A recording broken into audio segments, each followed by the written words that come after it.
Mga idolo, grabe ang nangyari sa Spurs versus Wolves, Game 3. Hindi lang basta dikdikan, nagkaroon pa ng sobrang angas na sagutan na ng Victor Wembanyama. San Antonio 9-17 from the floor and a driving move off the glass. At Anthony Edwards. Rebound Edwards, chased by Johnson, racing the other way. He goes into Harper and fades away. And Edwards cleans it up and puts it in 17 for Anthony Edwards. At posterized dito, posterized doon. At ang dalawang superstar, parehong ayaw magpatalo. Pero sa huli, si Wemby pa rin ang huling tumawa. Matapos magwala ng 39 points at 15 rebounds para pabagsakin ulit ang Minnesota Timberwolves. Kaya bang pigilan ng Wolves ang bagong halimaw ng NBA? Alaman natin lahat ng nangyari sa pinakamainit na laban ng playoffs. At kahit nagsanib puwersa sina Anthony Edwards, Rudy Gobert, Naz Reid at McDaniels, hindi pa rin nila mapigilan ng Spurs. Ano ba talaga ang sikreto ng San Antonio? At bakit parang wala nang sagot ang Wolves kay Wemby? Alamin natin lahat ng nangyari sa matinding Game 3 na to. Wemby pick and roll. Hello guys, welcome! What's up mga idolo? Welcome back sa ating channel. Isa na namang statement game ang pinakita ng San Antonio Spurs kontra Minnesota Timberwolves sa Game 3. Marami ang nag-expect na babawi agad ang Wolves dahil sa kanilang home court advantage at matapos ang kanilang pagkatalo na tambak ng malala. Pero ibang klaseng bangis ulit ang pinakita ni Victor Wembanyama. Hindi lang simpleng panalo to para sa Spurs. Parang pinapakita nila sa buong NBA na hindi sila basta rebuilding team. At habang tumatagal sa ang playoffs, lalong nagiging delikado ang koponan na to. Sa umpisa pa lang ng laro, ramdam mo na agad ang gigil ng dalawang team. Aggressive agad ang dalawang superstar na si Anthony Edwards at Victor Wembanyama. Knocks down the three. He's having fun too. At pag-atake ni Anthony Edwards sa rim, habang si Rudy Gobert naman dominant sa ilalim. Maaga nakakuha ng easy basket ang Wolves dahil sa kanilang transition offense. Kita mo talagang gusto nilang kontrolin agad ang momentum ng laro. Pero alam nyo kung ano ang problema? Kapag kalaban mo si Wembanyama, hindi sapat ang magandang simula lang. Dahil habang umiinit ang Wolves, mas umiinit din si Wemby.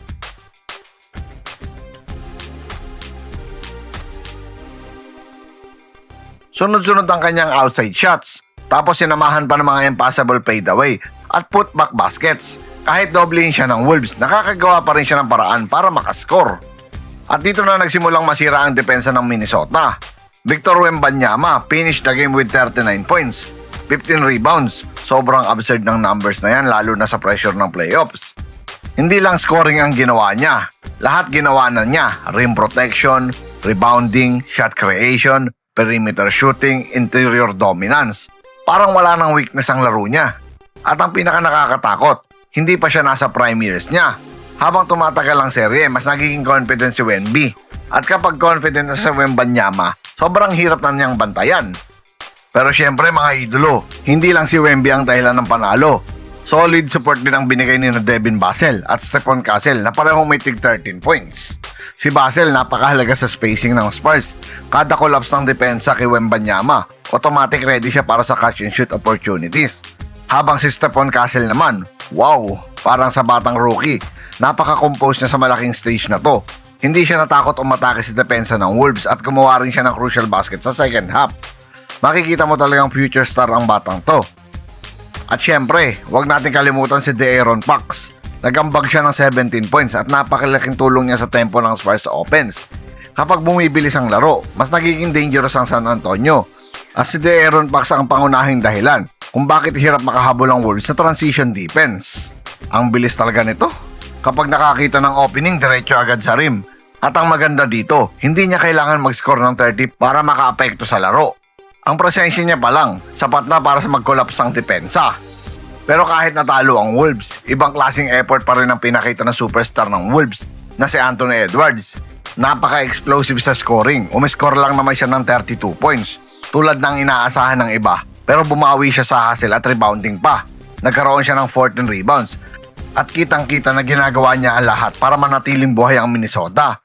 Siya ang energy ng team, siya ang emotional leader nila. Pero ang problema, parang kulang pa rin sa support sa crucial moments. Isa pa sa naging solid para sa Wolves ay si Rudy Gobert. 13 points, 6 out of 7 field goals, 7 rebounds. Efficient na efficient yan mga idolo. Halos lahat ng tira niya, high percentage shot sa ilalim. Naging malaking factor din siya sa paint defense ng Wolves. Pero ito ang pinakamahirap. Kapag kalaban mo si Wembanyama, kahit elite defender ka pa, tulad ni Rudy Gobert, kaya ka pa rin tirahan sa perimeter. At doon talaga nahirapan ng Wolves. Hindi rin nagpahuli sina Naz Reid at Jaden McDaniels na nag-combine para sa 35 points. Napakalaking scoring punch ang binigay nila off the wings at bench production. Si Naz Reid lalo na, napakalakas ng impact offensively. Pinosterize lang naman si Victor Wembanyama. At stretch big na kayang magpasok mula sa tres habang kaya ring umatake sa loob. Habang si McDaniels naman active sa pass break at cuts.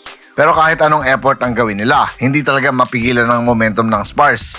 So bakit nga ba natalo ang Wolves at nanalo naman ang Spurs? Una, superstar takeover ni Wembanyama. Grabe, 39 points. Kapag may player kang kayang-kaya mag-control ng buong laro offensively at defensively, napakalaking advantage niyan. Pangalawa, mas balance ang Spurs sa offense. Hindi sila nakaasa lang sa isang scorer. May contribution mula kina Pax, Basel, Castle at bench unit. Pangatlo, mas mabilis ang ball movement nila. Classic Spurs ball movement yan. Kapag gumagalaw ang bola ng Spurs, hirap sumabay ang Wolves defense. Para naman sa Minnesota, kailangan nilang ayusin agad ang depensa nila kay Wemby. Dahil sa ngayon, mukhang wala pa silang sagot. Kapag single coverage, kaya siyang tirahan. Kapag double team, nakakabase siya agad. Kapag zone defense naman, nakakahanap siya ng mismatches. At ayun ang sobrang delikado.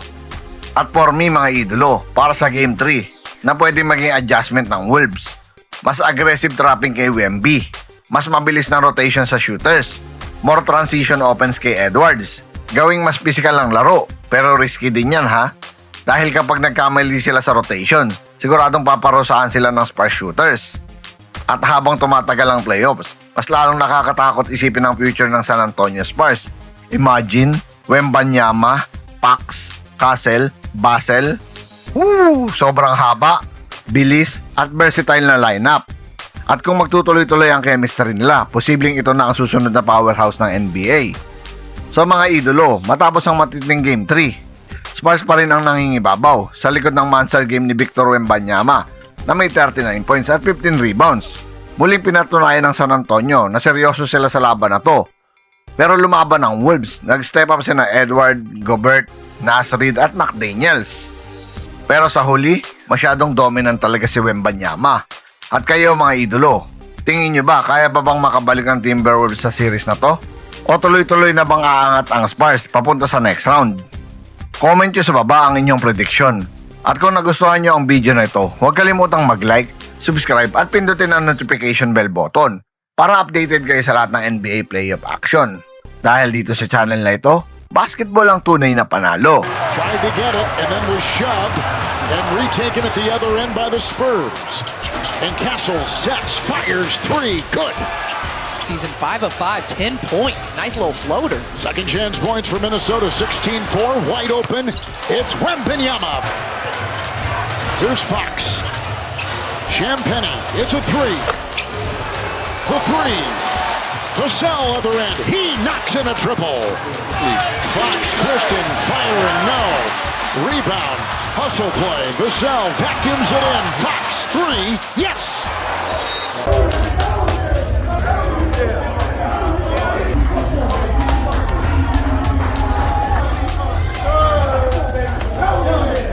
Once again, this is your Spotlight and Sports. Maraming salamat mga ka-sports.